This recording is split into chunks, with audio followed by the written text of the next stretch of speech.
Welcome to vlogs of மலர். இன்னைக்கு நம்ம பண்ண போறது மட்டன் ஒயிட் பிரியாணி பண்ண போறோம். அதுக்காக மட்டன் 1/2 கிலோ மட்டன் வேக வச்ச மட்டன் எடுத்திருக்கிறேன். வேக வைக்காத மட்டன் எடுத்துக்கிட்டாலும் போதும்.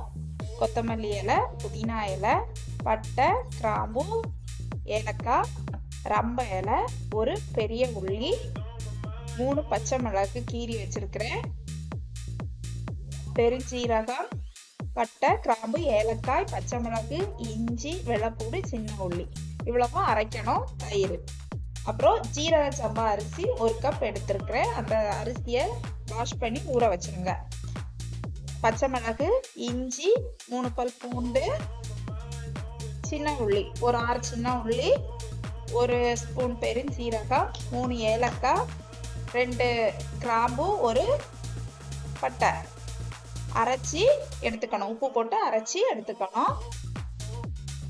அதுவும் நம்ம வேக வச்சு வச்சிருக்கக்கூடிய மட்டனுக்கு கூட சேர்த்து தயிரும் சேர்த்து நல்லா மிக்ஸ் பண்ணி 1/2 மணி நேரம் ஊற வச்சிடணும். இந்த வெளியூர்ல எல்லாம் இருக்கிறவங்க மட்டன் கொண்டு போகணும்னா மஞ்சள், இஞ்சி, வெள்ளைப்பூண்டு, உப்பு போட்டு வேக வச்சு இந்த மாதிரி எடுத்துட்டு வந்துக்கலாம். அப்படி எடுத்துட்டு வந்ததுன்னா அந்த மட்டன். குக்கர்ல பண்ண போறோம். ஃபர்ஸ்ட் ஆயில், தேங்காய் எண்ணெயை தவிர எந்த எண்ணெய் வேணாலும் சேர்த்துக்கலாம். எண்ணெய், 1 ஸ்பூன் நெய், பட்டை, கிராம்பு, ஏலக்காய் சேர்த்து நல்லா மணம் வர்றது வர வதக்கிக்கணும். அப்புறம் நம்ம கட் பண்ணி வச்சிருக்கக்கூடிய ரம்ப இலை ஆப்ஷனல் தான். உங்கள்கிட்ட இருந்தா சேர்த்துக்கலாம், இல்லைன்னா அதை ஸ்கிப் பண்ணிருங்க. அப்புறம் ஒரு பெரிய உள்ளி, அதுவும் ஸ்லைஸா கட் பண்ணி வச்சிருக்கிறேன், அதுவும் சேர்த்து பச்சை மிளகு 3 பச்சை மிளகாய் சேர்த்து நல்லா வதக்கி கொடுக்கணும். ஏன்னா இதுல வேற எந்த காரத்துக்கான பொடிகள் எதுவுமே சேர்க்க போறதில்ல. அரைச்ச பச்சை மிளகும் இந்த பச்சை மிளகும் தான் இதுல காரம் கொடுக்க போறது. அதனால உங்களுக்கு வேணா கூட்டிக்கோங்க, குறைவா வேணா குறைச்சிக்கோங்க. மட்டனும் சேர்த்து நல்லா மிக்ஸ் பண்ணிக்கணும். அதுக்கு கூட புதினா, கொத்தமல்லி கட் பண்ணி வச்சிருக்கக்கூடிய அதுவும் சேர்த்து நல்லா மிக்ஸ் பண்ணி விட்டுறணும்.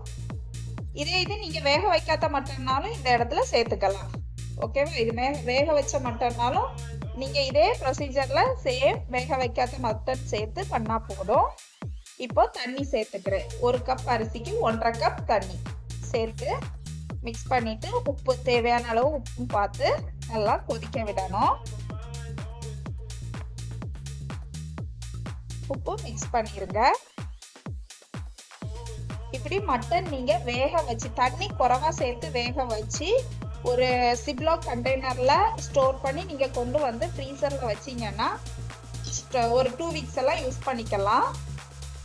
தண்ணி கொஞ்சம் நம்ம ஊற வச்சு வச்சிருக்கக்கூடிய ரைஸ் அதுவும் சேர்த்து மிக்ஸ் பண்ணி கொடுத்துருங்க.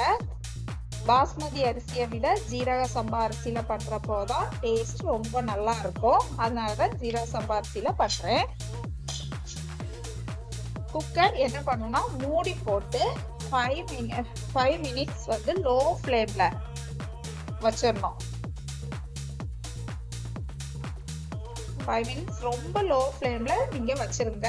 மூடி போட்டு வச்சுட்டு அப்புறம் 10 நிமிஷம் கழிச்சு ஓபன் பண்ணா போதும். 5 மினிட்ஸ் ஆனதும் கேஸ் ஃப்ளேம் ஆஃப் பண்ணிட்டு ஒரு 10 நிமிஷம் கழிச்சு லிட் ஓபன் பண்ணா போதும். பிரியாணி சூப்பரா அடி ஒண்ணுமே பிடிக்காம ஒத்தையா சூப்பரா வெந்திருக்கும்.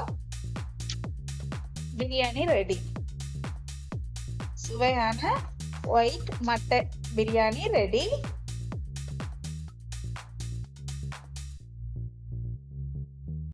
மட்டனும் இந்த மாதிரி நீங்க வெளியூருக்கு கொண்டு வர்றதுன்னா இந்த மாதிரி ஸ்டோர் பண்ணி கொண்டு வந்துக்கோங்க. இந்த வீடியோ உங்களுக்கு பிடிச்சிருந்ததுன்னா லைக் பண்ணுங்க, ஷேர் பண்ணுங்க, கமெண்ட் பண்ணுங்க, சப்ஸ்கிரைப் பண்ணுங்க. தேங்க்யூ.